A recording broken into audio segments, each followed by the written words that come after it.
श्री पुत्रदा एकादशी महात्मा। श्रावण मास के शुक्ल पक्ष की एकादशी। श्री धर्मराज युधिष्ठिर बोले कि हे भगवान, अब आप मुझे श्रावण मास के शुक्ल पक्ष की एकादशी की कथा सुनाइए। इस एकादशी का क्या नाम है तथा इसकी विधि क्या है?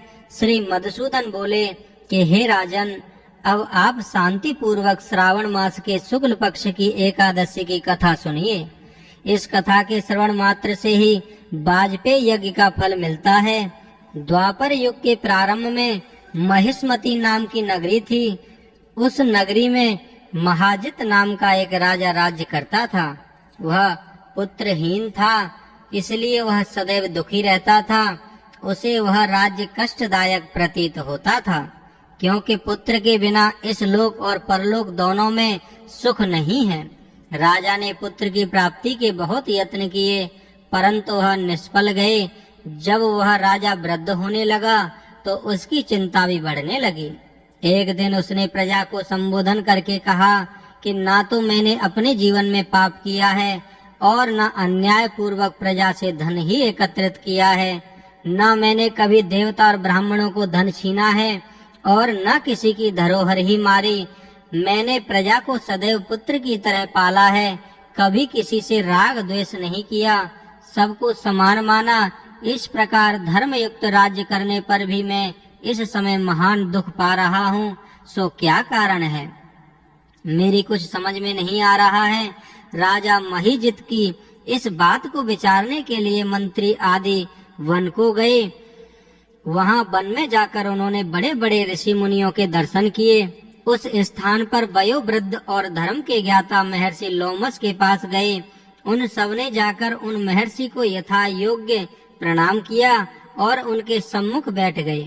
उनके दर्शन से सबको बड़ी प्रसन्नता हुई और उनकी विनय करने लगे कि हे देव, हमारे अहो भाग्य हैं कि हमने आपके दर्शन किए। इस पर लोमस ऋषि बोले, हे मंत्रीगण, आप लोगों की विनय और आपके सद्व्यवहार से मैं अत्यंत प्रसन्न हूँ।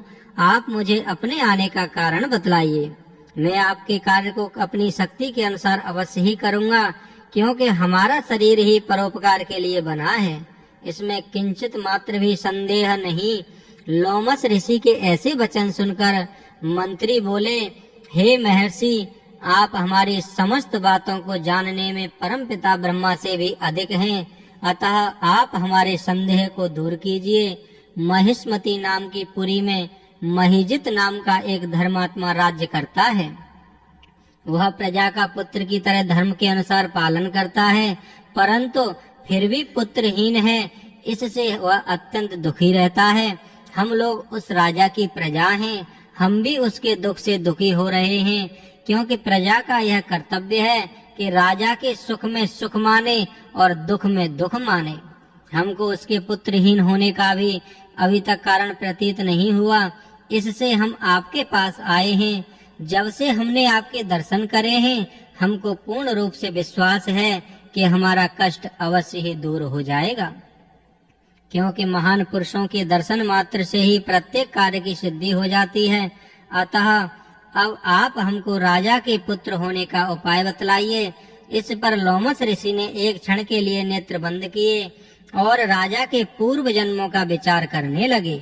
वह विचार करके बोले कि हे श्रेष्ठ पुरुषों, यह राजा पिछले जन्म में अत्यंत निर्लज्ज था तथा बुरे कर्म किया करता था। वह एक गांव से दूसरे गांव में घूमा करता था। एक बार ज्येष्ठ मास के शुक्ल पक्ष की एकादशी को 2 दिन से भूखा था। दोपहर के समय एक जलाशय पर जल पीने गया। उस स्थान पर एक उसी समय ब्याई हुई गाय जल पी रही थी। राजा ने उसको प्यासी ही भगा दिया और स्वयं जल पीने लगा। हे ब्राह्मणों, इसलिए राजा को यह दुख भोगने पड़े हैं। एकादशी के दिन भूखा रहने से उनको राजा होना पड़ा और प्यासी गौ को हटाने से पुत्र वियोग का दुख भोगना पड़ रहा है। इस पर सब लोग बोले कि हे महर्षि, शास्त्रों में ऐसा लिखा है कि पुण्य से पाप नष्ट हो जाते हैं, इसीलिए कृपया करके आप राजा के पूर्व जन्म के पाप नष्ट होने का उपाय बतलाइए, क्योंकि उस पाप के क्षय होने से पुत्र रत्न की उत्पत्ति होती। ब्राह्मण के ऐसे वचन को सुनकर के लोमस ऋषि बोले, हे ब्राह्मणों, यदि श्रावण मास की शुक्ल पक्ष की पुत्रदा एकादशी का तुम सब लोग व्रत करो और रात्रि को जागरण करो और उस व्रत का फल राजा को प्रदान कर दो, तो तुम्हारे राजा के पुत्र पैदा होगा, राजा के समस्त दुख नष्ट हो जाएंगे। मंत्रियों सहित समस्त प्रजा महर्षि लोमस ऋषि के वाक्यों को सुनकर प्रसन्नता पूर्वक अपने नगर को वापस आए। उस सब लोगों ने श्रावण मास के शुक्ल पक्ष की पुत्रदा एकादशी को लोमस ऋषि की आज्ञा अनुसार विधि पूर्वक व्रत किया और द्वादशी को उसका फल राजा को दिया। उस पुण्य के प्रभाव रानी ने गर्भ धारण किया और 9 महीने के पश्चात उसके एक अत्यंत तेजस्वी पुत्र रत्न पैदा हुआ। हे राजन, इसीलिए इस एकादशी का नाम पुत्रदा पड़ा। जो मनुष्य पुत्र रत्न को प्राप्त करता है या करना चाहते हैं, उन्हें इस एकादशी का विधि पूर्वक व्रत करना चाहिए। इस व्रत के प्रभाव से इस लोक में सुख और परलोक में स्वर्ग मिलता है।